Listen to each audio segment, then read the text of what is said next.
Bienvenue dans les épisodes d'été de Famille Minimaliste. Cette année encore, je vous propose 2 épisodes de 5 minutes par semaine, le lundi et le jeudi. Parce que soyons honnêtes, trouver 20 minutes tranquilles en pleine vacances scolaires avec les enfants dans les pattes, ce n'est pas une mince affaire. Nouveauté cette année, chaque épisode répond à une question posée par l'une d'entre vous sur mon compte Instagram. Avant de commencer, si vous voulez être sur ma mailing list pour recevoir dès début août les détails de mon accompagnement de groupe pour vous aider à désencombrer votre maison pendant 2 mois, le lien est en description. Les places sont limitées et le programme commence mi-septembre, alors ne tardez pas. Allez, c'est parti pour la question du jour.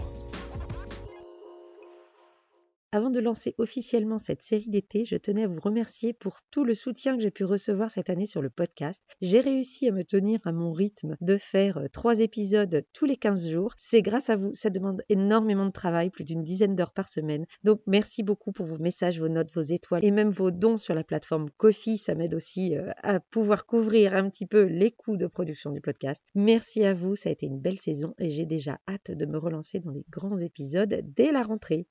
Alors, on va sans plus attendre commencer avec la première question de cet été. Parle-nous du syndrome de la cave. Tu sais, les trucs qu'on ne veut pas garder, mais qu'on ne veut pas jeter non plus parce que souvenir ou on ne sait jamais. Merci déjà pour cette question. Ce que j'aime dans cette question, c'est l'utilisation du mot syndrome de la cave. Parce qu'il y a l'idée qu'on en souffre, mais qu'on peut se soigner. Donc, merci beaucoup pour ce mot. Alors, c'est quoi le problème avec la cave?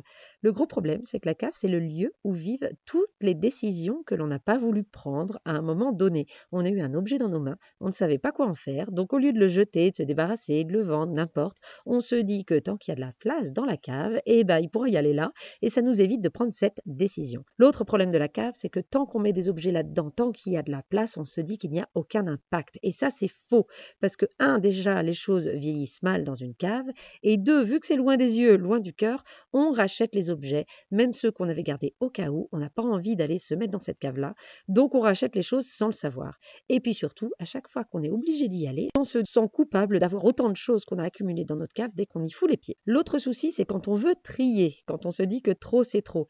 Mais c'est pas facile parce que ce ne sont pas des simples objets qu'on a dans cette cave, mais des décisions reportées. Et si on n'a pas voulu prendre ces décisions au moment où on a mis ces objets-là dans la cave, on n'aura pas envie d'en prendre 10 000, parce que là, c'est pas 10 000 objets qui nous regardent, mais 10 000 décisions à prendre. Et si on avait réussi à prendre ces décisions-là avant, on l'aurait fait avant et on ne se retrouverait pas dans cette situation. Et là où les décisions sont difficiles à prendre, c'est que souvent, on a mis des objets que l'on veut garder au cas où, ou des objets sentimentaux, comme m'a été suggéré dans cette question. Et puis si on n'a pas envie de trier non plus, c'est parce que c'est un environnement qui n'est pas très agréable à trier. C'est sombre, l'accès est difficile, des fois il y a des timers pour les lumières, il n'y a pas de place pour s'étaler, alors sauf si on est en maison et qu'on peut tout mettre dans un jardin, c'est pas les pièces les plus agréables à trier. Alors mes conseils pour éviter ce syndrome de la cave fourre-tout. Première chose, on décide de l'utilisation de la cave en fonction du lieu, selon son accessibilité, son taux d'humidité, s'il est facilement éclairé, on décide quel type d'objet a pour vocation à être dans ce lieu-là.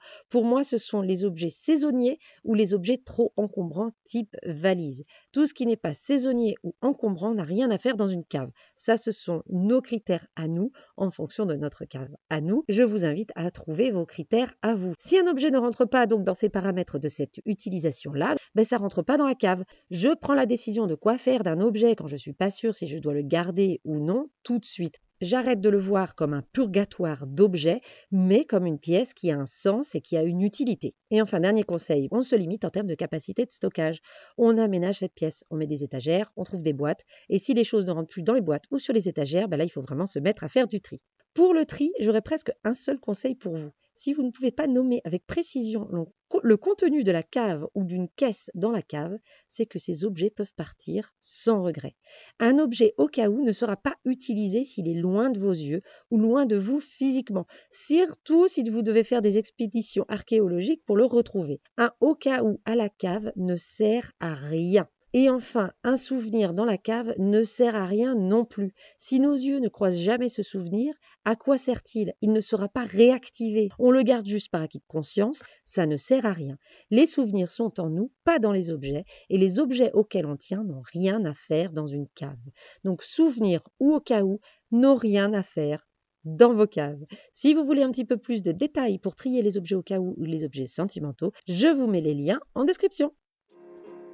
Merci d'avoir écouté cet épisode d'été de Famille Minimaliste. J'espère que la réponse vous a été utile. Si vous avez aimé cet épisode, n'oubliez pas de le partager et de laisser un avis sur votre plateforme de podcast préférée. Cela m'aide beaucoup et permet à d'autres de découvrir Famille Minimaliste. Avant de nous quitter, un petit rappel, inscrivez-vous à la mailing list pour recevoir dès début août toutes les informations sur mon programme de groupe qui vous aidera à désencombrer votre maison pendant 2 mois.